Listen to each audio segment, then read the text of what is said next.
ವಾಂಗಿ ಬಾತ್ ಮಾಡ್ತಾಯಿದ್ದೀನಿ. ಮೊದಲಿಗೆ ಒಂದು ಕಡಾಯಿನ ಬಿಸಿಟ್ಟಿದ್ದೀನಿ. ಇದರಲ್ಲಿ 1 ಟೇಬಲ್ ಸ್ಪೂನಷ್ಟು ಕುಕ್ಕಿಂಗ್ ಆಯಿಲ್ನ ಹಾಕಿದ್ದೀನಿ. ಎಣ್ಣೆ ಬಿಸಿ ಆದ ನಂತರ ಒಂದು 1/4 ಟೀ ಸ್ಪೂನಷ್ಟು ಮೆಂತ್ಯ ಕಾಳನ್ನ ಹಾಕಿ, 1 ಟೇಬಲ್ ಸ್ಪೂನಷ್ಟು ಕಡಲೆಬೇಳೆ, 1 ಟೇಬಲ್ ಸ್ಪೂನಷ್ಟು ಉದ್ದಿನಬೇಳೆನ ಹಾಕಿ ಮಿಕ್ಸ್ ಮಾಡ್ಕೊಳ್ಳಿ. ಉರಿನ ಫುಲ್ ಕಡಿಮೆ ಇಡಿ. ನಂತರ ಒಂದು 4 ಚಕ್ಕೆ ಪೀಸು, ಒಂದು 4 ಏಲಕ್ಕಿನ ಹಾಕಿ, ಅರ್ಧ ಟೀ ಸ್ಪೂನ್ ಕರಿಮೆಣಸನ್ನ ಹಾಕಿ ಲೈಟಾಗಿ ಕಲರ್ ಚೇಂಜ್ ಆಗೋವರೆಗೂ ಫ್ರೈ ಮಾಡ್ಕೊಳ್ಳಿ.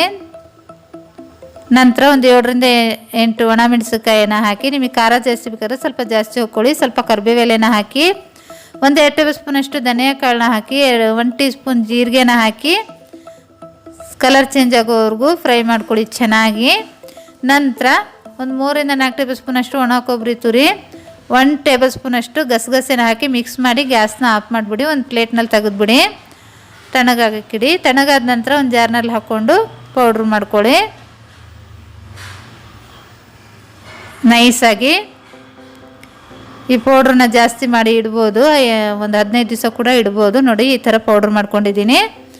ನಂತರ ಒಂದು ಕಡಾಯಿ ಬಿಸಿಟ್ಟಿದ್ದೀನಿ. ಒಂದು 2 ಚಮಚದಷ್ಟು ಕುಕ್ಕಿಂಗ್ ಆಯಿಲ್ನ ಹಾಕಿದ್ದೀನಿ. ಎಣ್ಣೆ ಬಿಸಿ ಆದ ನಂತರ ಒಂದು 1/4 ಟೀ ಸ್ಪೂನ್ ಸಾಸಿವೆನ ಹಾಕಿ, 1 ಟೇಬಲ್ ಸ್ಪೂನ್ ಕಡಲೆಬೇಳೆ, 1 ಟೇಬಲ್ ಸ್ಪೂನ್ ಉದ್ದಿನಬೇಳೆ, 2 ಒಣಮೆಣಸಿನಕಾಯಿ ಈ ಥರ ಮುರಿದು ಹಾಕಿ, ಸ್ವಲ್ಪ ಕರಿಬೇಳೆನ ಹಾಕಿ ಲೈಟಾಗಿ ಕಲರ್ ಚೇಂಜ್ ಆಗೋವರೆಗೂ ಫ್ರೈ ಮಾಡ್ಕೊಳ್ಳಿ. ನಂತರ ಒಂದು ಕ್ಯಾಪ್ಸಿಕಮ್ನ ಹಾಕಿ 1 ನಿಮಿಷ ಫ್ರೈ ಮಾಡ್ಕೊಳ್ಳಿ. ನಂತರ ಒಂದು 4 ಬದನೆಕಾಯಿನ ಈ ಥರ ಕಟ್ ಮಾಡಿ ತೊಗೊಂಡಿದ್ದೀನಿ. ಬದನೆಕಾಯಿನ ಹಾಕಿ 5 ರಿಂದ 6 ನಿಮಿಷ ಚೆನ್ನಾಗಿ ಎಣ್ಣೆಯಲ್ಲಿ ಫ್ರೈ ಮಾಡ್ಕೊಳ್ಳಿ.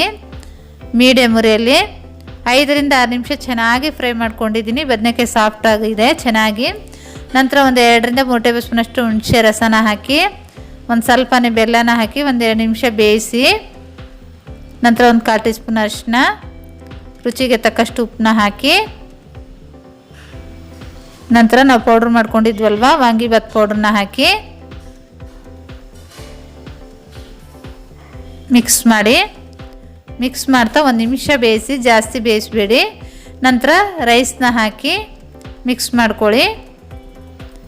ಮಿಕ್ಕಿರೋ ಅನ್ನದಿಂದನೂ ಮಾಡ್ಬೋದು, ಬಿಸಿ ಅನ್ನದಿಂದನೂ ಮಾಡ್ಬೋದು. ಮಿಕ್ಸ್ ಮಾಡಿ ಒಂದು ಸ್ವಲ್ಪ ಕೊತ್ತಂಬರಿ ಸೊಪ್ಪನ್ನ ಹಾಕಿ ರೆಡಿಯಾಗಿದೆ. ತುಂಬಾ ರುಚಿಯಾಗಿರೋಂಥ